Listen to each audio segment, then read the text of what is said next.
He left her alone to give birth. 3 years later, one look at the twins in the park shattered everything he thought he knew.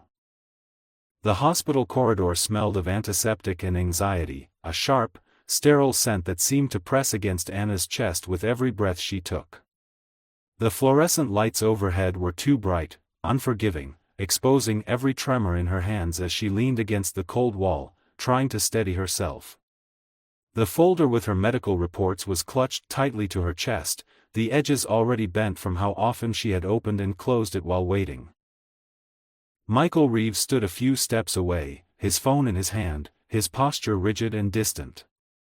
He looked exactly as he always did in moments of pressure, controlled, composed, untouchable. His brown hair was perfectly styled, his expensive coat hanging neatly from his shoulders, as if he had stepped into the hospital by accident rather than because the woman carrying his children was about to give birth. "I'm not ready," he said at last. The words were calm, measured, spoken without cruelty, and that made them hurt even more. He didn't look at Anna when he said them. His gaze was fixed somewhere past her, as if facing her directly would require an honesty he was no longer willing to offer. Anna felt the world narrow to the sound of her own heartbeat. She had imagined many versions of this moment, but not this one. Not this quiet dismissal, this tone that suggested inconvenience rather than fear. "I'm scared," she whispered, her voice barely audible over the distant beeping of medical equipment and the muffled footsteps of nurses passing by. Michael exhaled slowly, as if her words weighed on him but did not change his mind. "So am I," he replied. "That's why I'm leaving." The finality in his voice stripped away the last fragile hope she had been holding on to. She waited for him to soften, to step closer, to say something else, anything that might turn those words into something less devastating. But he was already turning away. A sharp pain tightened in her lower back, stronger than before, stealing the breath from her lungs. Anna pressed her palm against the wall, her vision blurring as the reality of the moment crashed down on her all at once. This was happening. Now. Alone. "Michael," she said, his name breaking as another wave of pain surged through her body. He paused for a fraction of a second, his shoulders tensing, and for a brief moment she thought he might turn around. Instead, he straightened, as if bracing himself against something invisible. "I can't do this," he said quietly, more to himself than to her. Then he walked away. Anna watched his back disappear down the corridor, each step taking him farther from her and from the life they were supposed to face together. The sound of his shoes faded, swallowed by the sterile emptiness of the hospital, until there was nothing left but silence and pain. A nurse approached moments later, concern flickering across her face as she took in Anna's pale expression. "Are you alone?" she asked gently. Anna nodded, unable to speak, tears slipping silently down her cheeks as another contraction forced her to bend forward. "Yes," she managed to say at last. "I am." As the nurse guided her toward the delivery room, Anna felt something inside her shift, harden, as if a line had been crossed that could never be uncrossed. Whatever happened next, whatever pain awaited her, she understood one thing with devastating clarity. She would face it without him. And the choice he made in that corridor would echo far beyond this night, long after the cries of newborn children filled the room where he should have been standing beside her. Time lost its meaning once Anna was taken into the delivery room. The clock on the wall moved forward, but she could no longer tell whether minutes or hours were passing. Pain came in waves that left her shaking, gripping the edges of the bed, focusing on the steady voice of the doctor and the nurse who stayed close, offering calm instructions and brief reassurances. Still, between contractions, the emptiness beside her felt louder than anything else. The place where Michael should have been stood out with cruel clarity. She gave birth without holding anyone's hand. Each surge of pain carried not only physical strain but the sharp realization that no one was there to witness this moment with her, no one to whisper encouragement or wipe her tears. She bit down on her lip to keep from crying out in frustration, refusing to let her strength break now. If she had to do this alone, she would do it standing, not pleading. When the first cry filled the room, raw and piercing, Anna's breath caught painfully in her chest. Then a second cry followed almost immediately, just as strong, just as alive. The sound shattered something inside her, releasing tears she could no longer hold back. The doctors moved quickly, voices overlapping, the room suddenly alive with motion and purpose. "Twin girls," someone said, smiling softly. Moments later, they were placed on her chest, small and warm and impossibly real. Two identical faces, tiny brows furrowed, brown hair damp against their heads, blue eyes blinking uncertainly at the light. Anna stared at them in disbelief, her hands trembling as she carefully wrapped her arms around their fragile bodies. "Lily," she whispered to the first, her voice breaking. Then she looked at the second, just as perfect, just as vulnerable. "Mia." The name settled into the room like a promise. In that moment, the pain faded into the background, replaced by a deep, aching awareness of responsibility. These two lives depended entirely on her now. Not on promises. Not on hopes that someone might come back. On her. Later, when the room grew quiet and the staff stepped away, Anna lay alone with her daughters sleeping against her, their tiny breaths warm against her skin. Exhaustion weighed heavily on her body, but her mind refused to rest. She thought of the corridor. Of Michael's back as he walked away. Of the version of her life that had ended before it truly began. A nurse returned to check on them and smiled kindly. "Do you have someone coming to see you?" she asked, adjusting the blankets. Anna hesitated, then shook her head. "No." The nurse's expression softened, and she squeezed Anna's arm gently before leaving. The simple gesture nearly undid her. That night, while the hospital slept, Anna lay awake listening to the soft sounds of her daughter's breathing. She studied their faces in the dim light, memorizing every detail, every tiny movement, as if afraid the world might take them away if she looked away for too long. Fear crept in quietly, whispering questions she didn't yet have answers to. How would she manage? How would she provide for two children alone? What would happen when exhaustion became overwhelming? She pushed those thoughts aside and leaned closer, pressing a gentle kiss to each small forehead. "I'm here," she whispered. "I won't leave." The words were not spoken to anyone else. They were spoken to herself. By morning, the fear was still there, but it was joined by something stronger. Resolve. Anna signed the papers alone, filled out the birth certificates with steady hands, and left the father's name blank without hesitation. It felt less like an omission and more like a boundary. As the sun rose outside the hospital window, Anna held Lily and Mia close and understood that her life had irrevocably changed. She had been abandoned at the moment she needed support most, but she had also discovered a strength she did not know she possessed. Whatever waited for her beyond those hospital doors, she would face it with two small hands wrapped around her heart, and that would be enough to keep her standing. The first years passed in a blur of exhaustion and quiet determination, marked by sleepless nights and mornings that began before the sun rose. Anna learned quickly that time no longer belonged to her. It was divided into feedings, diaper changes, doctor's visits, and the constant balancing act between earning enough to survive and being present enough to feel human. Some days felt endless, stretching painfully long, while others disappeared before she realized they had begun. Lily and Mia grew side by side, identical in appearance but slowly revealing differences that only a mother could recognize. Lily was cautious, observing the world before stepping into it, her small hand often resting on Anna's sleeve as if anchoring herself. Mia was bolder, quicker to laugh, quicker to cry, charging forward without hesitation and trusting that someone would catch her if she fell. Watching them develop their own rhythms gave Anna moments of quiet joy that softened even the hardest days. Money was always tight. Anna returned to work earlier than she wanted, leaving the girls at daycare with a knot in her chest that never fully loosened.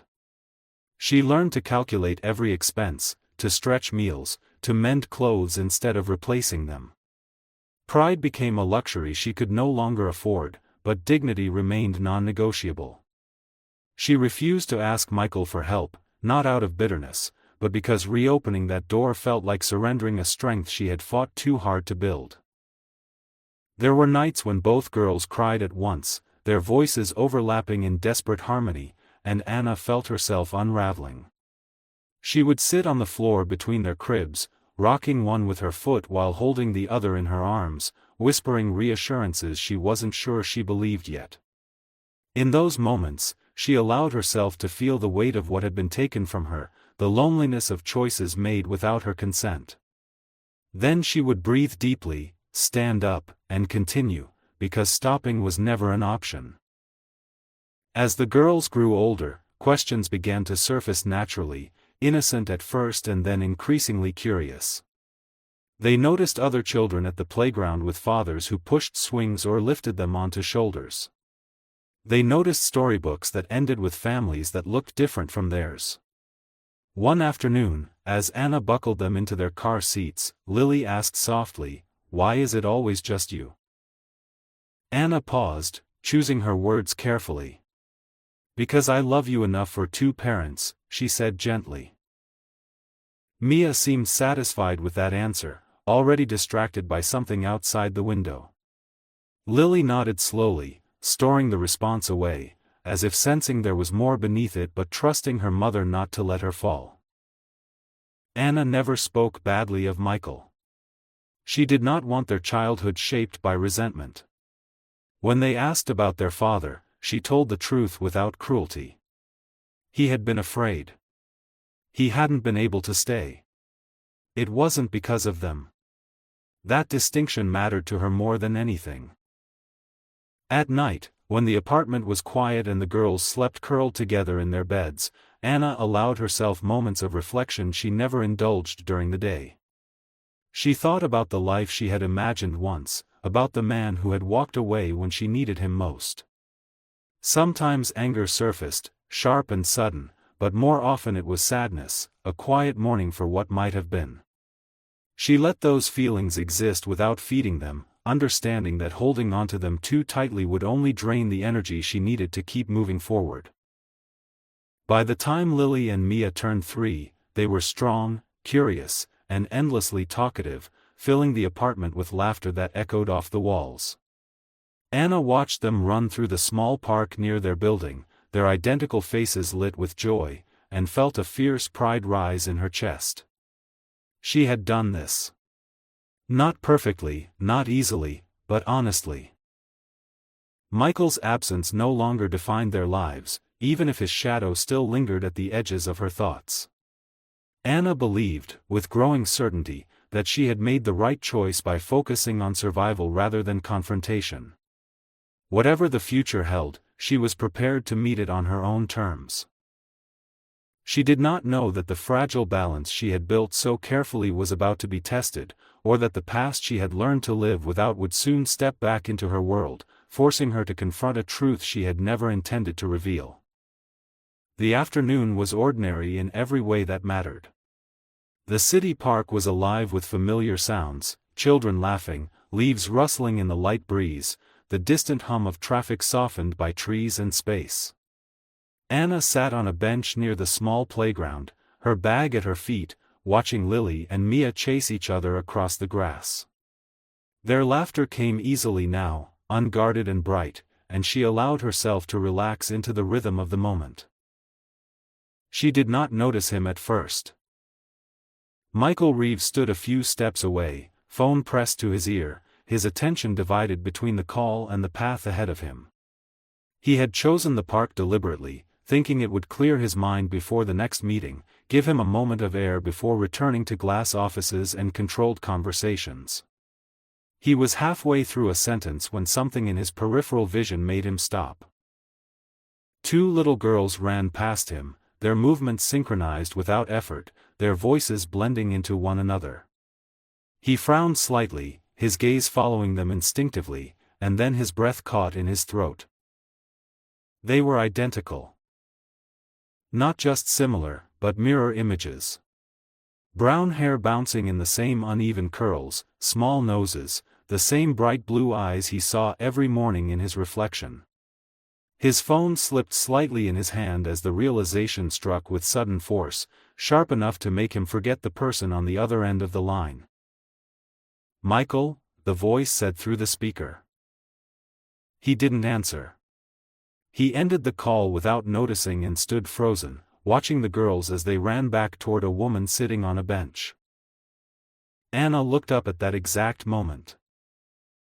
Recognition hit them both at once, immediate and devastating. Her body tensed, every instinct screaming at her to gather her daughters and leave, but it was already too late. Michael's eyes were fixed on her, disbelief washing over his face as memory collided violently with the present. For a few seconds, neither of them moved. Michael took a slow step forward, then another, as if afraid the image might disappear if he approached too quickly. "Anna," he said, his voice uncertain in a way it had never been before. She stood slowly, placing herself between him and the girls without making the movement obvious. "Michael," she replied, calm but guarded. His gaze dropped to the twins immediately, his chest tightening as the truth assembled itself piece by piece. The timeline aligned with brutal clarity. The age. The resemblance. The impossible coincidence that was no coincidence at all. "How old are they?" he asked, though his voice suggested he already knew the answer. 3, Anna said evenly. Michael felt the ground shift beneath him. There. He couldn't finish the sentence. Anna met his eyes, her expression steady, resigned, and tired in a way that spoke of years rather than days. "They're yours." The words landed with quiet certainty, heavier than any accusation could have been.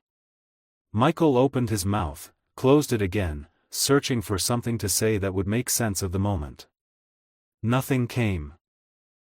Lily and Mia had stopped running now, watching the exchange with open curiosity. Mia tilted her head slightly, studying Michael with interest, while Lily stayed closer to Anna, her hand slipping instinctively into her mother's. "Mommy, who is he?" Mia asked. Anna inhaled slowly. "Someone I used to know," she said carefully. Michael's heart twisted painfully at the distance in those words. Someone. Not father. Not family. Just a fragment of the past. "You didn't tell me," he said finally, his voice low, strained. Anna's gaze did not soften. "You didn't stay," she replied. The simplicity of the answer left him defenseless. He looked at the girls again, really looked this time, and felt the weight of 3 years press down on him all at once. First words he had missed. First steps. Sleepless nights that had shaped someone else's life without him. "I need to talk to you," he said. "Please."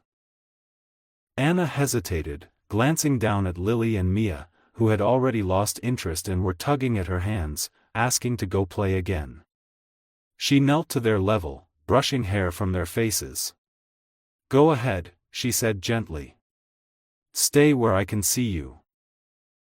The girls ran off, their laughter returning as if nothing in the world had changed. Anna straightened and faced Michael. "You can talk," she said. "But don't expect forgiveness, and don't expect explanations that make this easier for you." Michael nodded slowly, humbled in a way he had never experienced before. "I was wrong," he said quietly. About everything. Anna studied him for a long moment, seeing not the man who had walked away, but someone shaken by consequences he could no longer avoid. Being wrong doesn't undo what happened, she said. And it doesn't give you rights you didn't earn. I know, he replied. But I want to try. She looked past him to where Lily and Mia were now sitting together in the grass, whispering and laughing as if the world were uncomplicated and safe. Her voice was calm when she spoke again, but firm. If you come into their lives, she said, you do it carefully. Slowly. And if I see even a hint that you'll hurt them by leaving again, I won't hesitate to disappear. Michael swallowed hard. I won't leave, he said. Anna didn't answer. She turned and called her daughters back, taking their hands as they approached, her body language closing protectively around them. Michael watched the three of them walk away together, the weight of what he had lost settling deep into his chest. For the first time in his life, power meant nothing. Only time did. And he had already wasted too much of it. The days that followed the meeting in the park unfolded with an unsettling slowness, as if time itself had become cautious, unwilling to rush forward and risk breaking something fragile. For Anna, the encounter reopened wounds she had spent years carefully closing, not by forgetting, but by building a life strong enough to hold them. Now those wounds ached again, not sharply, but persistently, reminding her that the past had never truly stayed behind. Michael did not call immediately. That restraint surprised her more than any dramatic apology would have. She had expected impatience, demands, perhaps even legal threats disguised as concern. Instead, there was silence. Not absence, but waiting. When he finally did reach out, it was with a short message asking if they could talk, adding that if the answer was no, he would respect it. Anna read the message several times before responding. She agreed to meet, but only on neutral ground and only without the girls present. She needed to see who he was now, without their presence softening her resolve or complicating her judgment. They met in a quiet cafe not far from the park. Michael arrived early and stood when she entered, stopping himself halfway through the gesture as if unsure what manners still applied. He looked different to her now, not in appearance, but in posture. The certainty that had once defined him was gone, replaced by something more tentative, more human. I've thought about that day every night since I saw them, he said after they sat down. About the hospital. About what I did. Anna listened without interrupting, her hands wrapped around her cup, grounding herself in the warmth. Thinking about it isn't the same as understanding it, she replied calmly. I know, Michael said. I didn't just leave you. I left them before they even existed as people to me. And I convinced myself it was necessary. Necessary for who? Anna asked. Michael looked down briefly. For me. The honesty caught her off guard. It didn't erase the damage, but it stripped away the defensiveness she had braced herself against. They spoke for a long time, carefully, circling the truth rather than charging at it. Michael did not excuse himself. He admitted fear, pride, and the belief that walking away was easier than staying and failing. Anna told him what those first years had been like, not to punish him, but to establish reality. She described nights without sleep, moments of panic, the constant calculation of survival. She did not dramatize. She didn't need to. When she finished, Michael sat in silence, his jaw tight, his eyes fixed on the table between them. I can't undo any of that, he said quietly. But I want to be accountable for it. Accountability isn't a feeling, Anna said. It's consistency. I'm prepared for that, he replied. However long it takes. She studied him closely then, looking for cracks, for impatience, for signs that this resolve would fade once the weight became uncomfortable. What she saw instead was uncertainty paired with determination, a combination that frightened her more than arrogance ever had. They discussed boundaries. Clear ones. He would not introduce himself as their father. Not yet. He would follow her lead in every interaction. No gifts meant to impress. No sudden appearances. No promises he couldn't keep. Michael agreed to all of it without hesitation, even when the conditions clearly bruised his pride. "I'm not asking you to trust me," he said. "I'm asking you to watch me." When Anna left the cafe, she felt no relief, only the heavy awareness that something irreversible had begun. At home, Lily and Mia greeted her with excitement, showing her drawings they had made, pulling her toward the table with the urgency only children possessed. Their world remained unchanged, and that steadiness anchored her.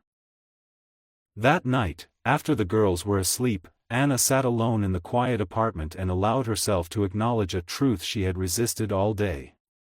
Michael was no longer a memory. He was a variable. And variables introduced risk.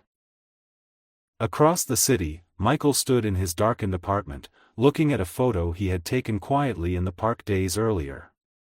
Two little girls, caught mid-laughter, unaware of the storm their existence had created. He felt grief for the years he had lost and fear for the years ahead, knowing neither could be controlled the way he once controlled everything else. For both of them, sleep came slowly that night. The past had found its way back in, not to be relived, but to be answered. And neither of them yet knew what the cost of that answer would be. The first time Michael was allowed to see the girls again, it was under conditions so precise they felt almost ceremonial. Anna chose a weekday morning at a quiet cafe with a small play corner, a place Lily and Mia already knew and felt comfortable in. There would be no surprises, no lingering, no attempts to redefine roles. Michael was told to arrive 10 minutes late so the girls would already be settled, already safe in their routine before he entered it. He followed every instruction exactly.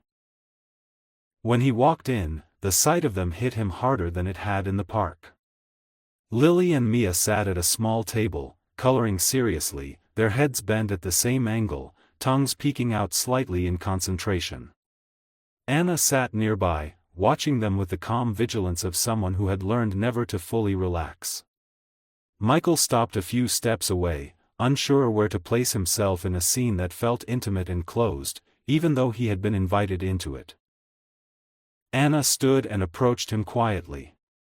"Remember," she said, her voice low. "You're a friend. Nothing more." He nodded. "I understand." They approached the table together. The girls looked up almost in unison, curiosity lighting their faces. Mia smiled immediately, open and fearless, while Lily studied him more carefully, her eyes sharp despite her age. "This is Michael," Anna said simply. "He wanted to say hello." Michael crouched down to their level, careful not to invade their space. "Hi," he said gently. "Those are very impressive drawings." Mia beamed. "Mine is a cat," she announced proudly. "And mine is a house," Lily added, watching his reaction closely. "They're both amazing," Michael said, and meant it with a sincerity that surprised even him. The conversation stayed simple. Colors. Animals. What kind of juice they liked. Michael let the girls lead, resisting every instinct to steer, teach, or impress. When Mia asked if he could color too, he glanced instinctively at Anna, who gave a small nod. He sat awkwardly in the tiny chair, crayons clutched in hands more accustomed to contracts than paper, and followed their instructions without complaint. Anna watched everything. She noticed how he listened without interrupting. How he laughed softly instead of loudly. How he accepted correction when Lily told him he was coloring outside the lines. Most of all, she noticed what he did when the girls lost interest and turned back to each other. He didn't demand their attention. He simply stayed.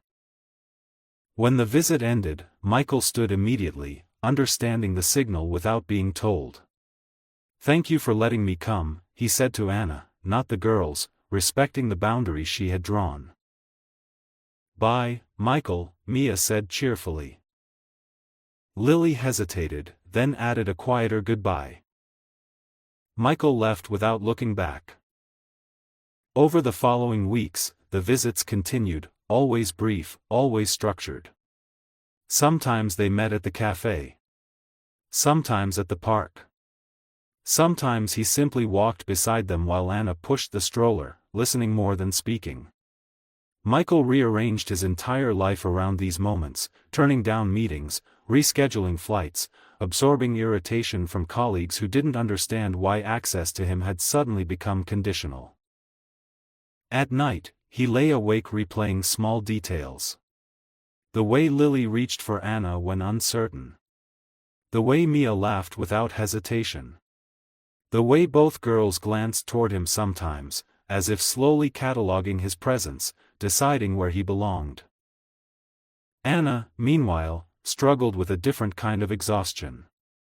Allowing Michael into their lives required constant alertness, a readiness to intervene if anything felt wrong. She measured his consistency day by day, week by week, bracing herself for the moment he might falter. Every cancelled meeting he mentioned, every time he arrived exactly when promised, chipped away at the certainty she had built around doing everything alone. One evening, after the girls were asleep, Anna sat at the kitchen table staring at nothing, her hands wrapped around a mug that had long gone cold. She realized that the fear tightening her chest was no longer about him leaving. It was about him staying. Because if Michael stayed, truly stayed, then the story she had told herself for 3 years would have to change. The story where she survived because she had no choice. The story where strength meant isolation. Across the city, Michael stood in his office long after everyone else had gone home, looking out at the lights below. For the first time in his life, success felt irrelevant compared to the quiet triumph of being allowed to exist in his daughter's orbit. He knew he was being tested, not aggressively, but patiently, and he welcomed it. Trust, he was learning, was not granted in grand gestures. It was built in ordinary moments, repeated until they became undeniable. And both of them sensed, with equal parts hope and fear, that the most difficult part was still ahead. The fragile rhythm they had built was tested in a way none of them could have predicted, not by anger or absence, but by fear. It happened on an evening that began like any other, with Lily and Mia sprawled on the living room floor, surrounded by toys, arguing softly about whose turn it was to choose a bedtime story. Anna moved between the kitchen and the couch, tidying absent-mindedly, her thoughts drifting to the quiet relief that had slowly entered her life alongside Michael's steady presence. The phone rang sharply, cutting through the ordinary noise of the apartment. Anna's stomach tightened before she even answered. The voice on the other end belonged to the daycare teacher, calm but strained, explaining that Mia had developed a high fever suddenly and was struggling to breathe properly. They had already called an ambulance as a precaution. Anna felt the room tilt as she grabbed her coat, her hands shaking so badly she nearly dropped the phone. She called Michael without thinking. He answered on the first ring. "I'm on my way," he said before she could finish the sentence. By the time Anna arrived at the hospital, Michael was already there, standing near the entrance, his face pale, his composure fractured in a way she had never seen before. He didn't ask questions or demand explanations. He simply followed her, his presence steady and silent, as if instinct had finally replaced hesitation. Mia was admitted for observation, her small body dwarfed by the hospital bed, Lily clinging tightly to Anna's side, wide-eyed and terrified. The doctor explained it was a severe viral infection, frightening but manageable, and that Mia would recover with treatment and monitoring.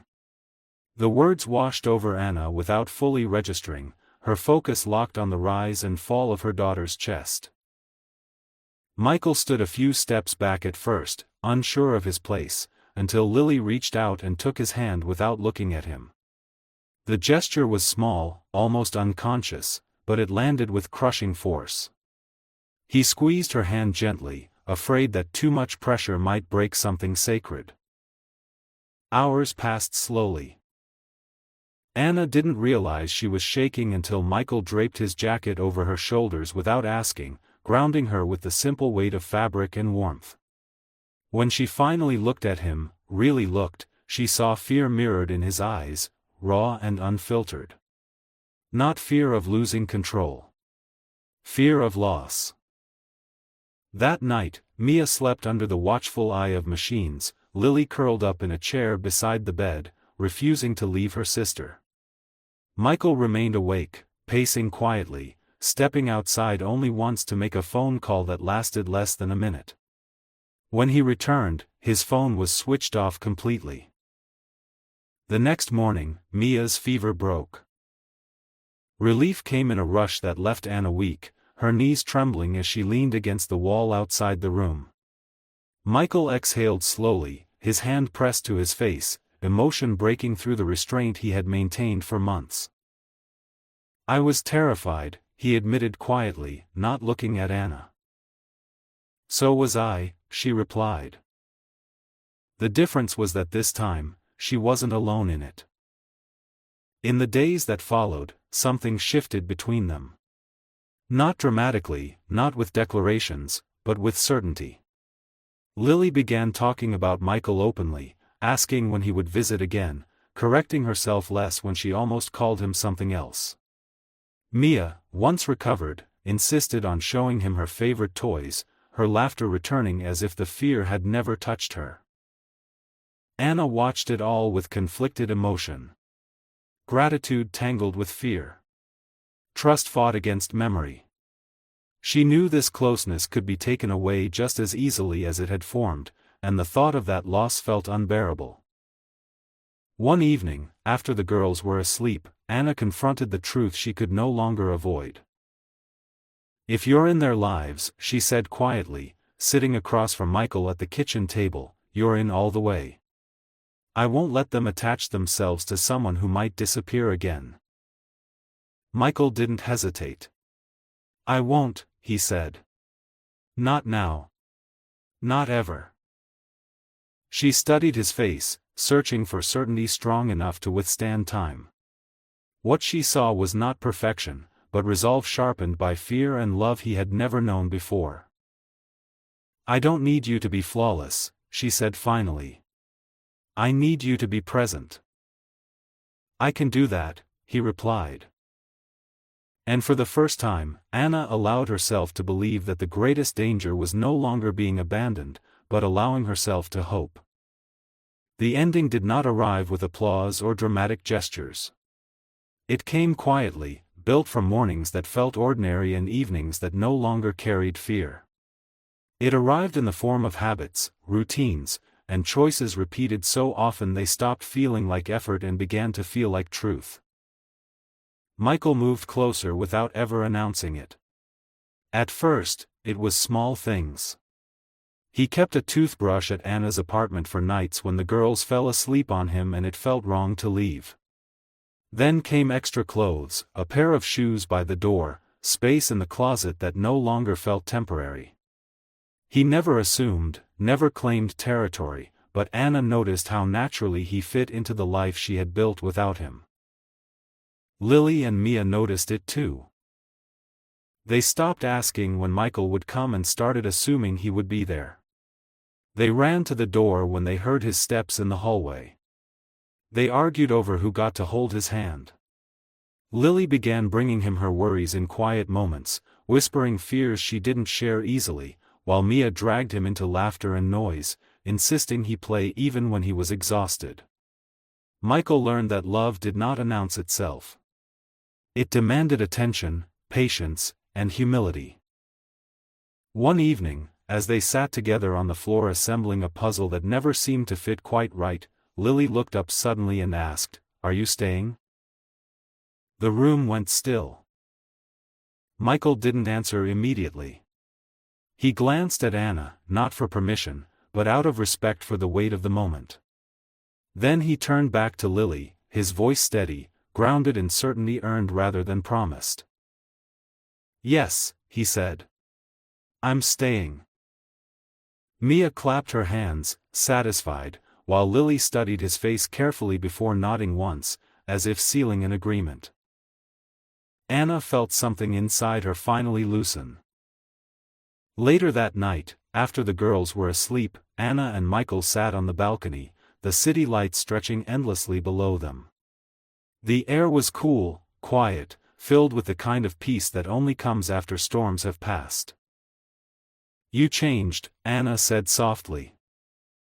"So did you," Michael replied. "You became stronger than I ever was." She shook her head. "I became strong because I had to. And I became strong because I chose to," he said. "Too late at first. But not too late to stay."